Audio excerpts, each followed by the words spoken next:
Atlantic City, New Jersey was once the mecca for East Coast gamblers and partygoers alike. Now it's faced with closing casinos, a struggling economy, and vast unemployment.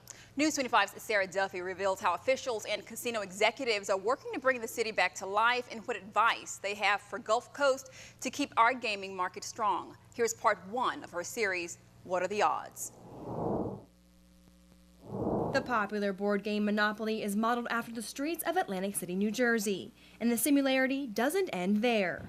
The city held a monopoly in casino gaming on the East Coast for almost 20 years. I don't think anyone anticipated the crisis that we went through this year.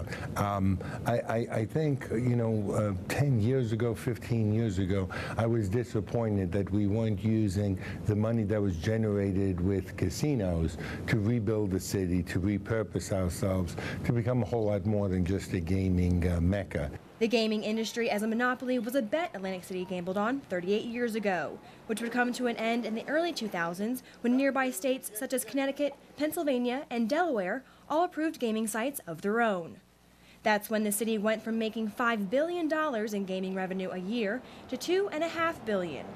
The oversaturation of casinos along the East Coast allowed people to stay closer to home rather than traveling to Atlantic City. That past life that was just gaming was too much. And so we don't want to make the same mistake here, and we're not going to make that mistake here. And so we're going to have gaming as clearly one of the centerpieces of our draw for tourism here, but it's going to be one of the draws, not the draw. The decrease in gamblers and their money resulted in 4 casino closings in 2014, resulting in the loss of 8,000 jobs.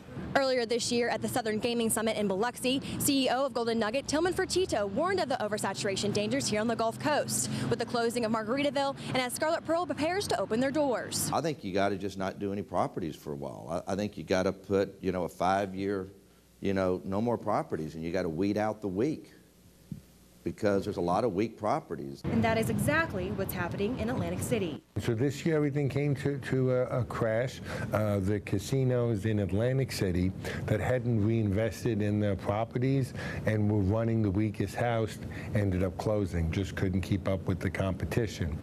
Besides increased competition, Atlantic City wasn't a prime destination anymore for tourists. Its streets became full of trash and crime. Current city officials blame past leaders who would pass go, collect $200 like the Monopoly game without giving back to the community. Took all our eggs and we put it in one basket.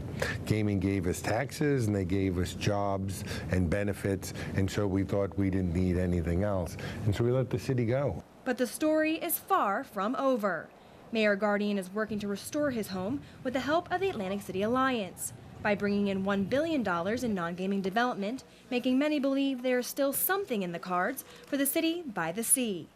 In Atlantic City, Sarah Duffy, News 25.